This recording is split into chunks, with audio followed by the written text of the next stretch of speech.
കൊല്ലം ഇട്ടിവ ഗ്രാമപഞ്ചായത്തിന്റെ വിവിധ മേഖലകളിൽ വാറ്റുചാരായവും ഇന്ത്യൻ നിർമ്മിത വിദേശമദ്യവും വിൽപ്പന നടത്തി നിരവധി കേസിൽ പ്രതിയായയാളെ കാപ്പ ചുമത്തി നാടുകടത്തി.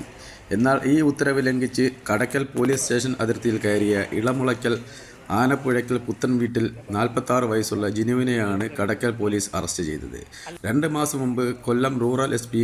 റേഞ്ച് DIGക്ക് ജിനുവിനെതിരെ റിപ്പോർട്ട് കൊടുത്തു. തുടർന്ന് 6 മാസത്തേക്ക് കൊല്ലം ജില്ലയിൽ കയറരുതെന്ന് വിലക്ക് ഏർപ്പെടുത്തി. തുടർന്നാണ് ഇയാൾ വിലക്ക് ലംഘിച്ച് കൊല്ലം ജില്ലയിൽ കോട്ടുക്കലിൽ എത്തിയത്. തുടർന്ന് അറസ്റ്റിലായ ജിനുവിനെ കാപ്പ നിയമപ്രകാരം ലംഘിച്ചതിന് അറസ്റ്റ് ചെയ്ത് കോടതിയിൽ ഹാജരാക്കി റിമാൻഡ് ചെയ്തു.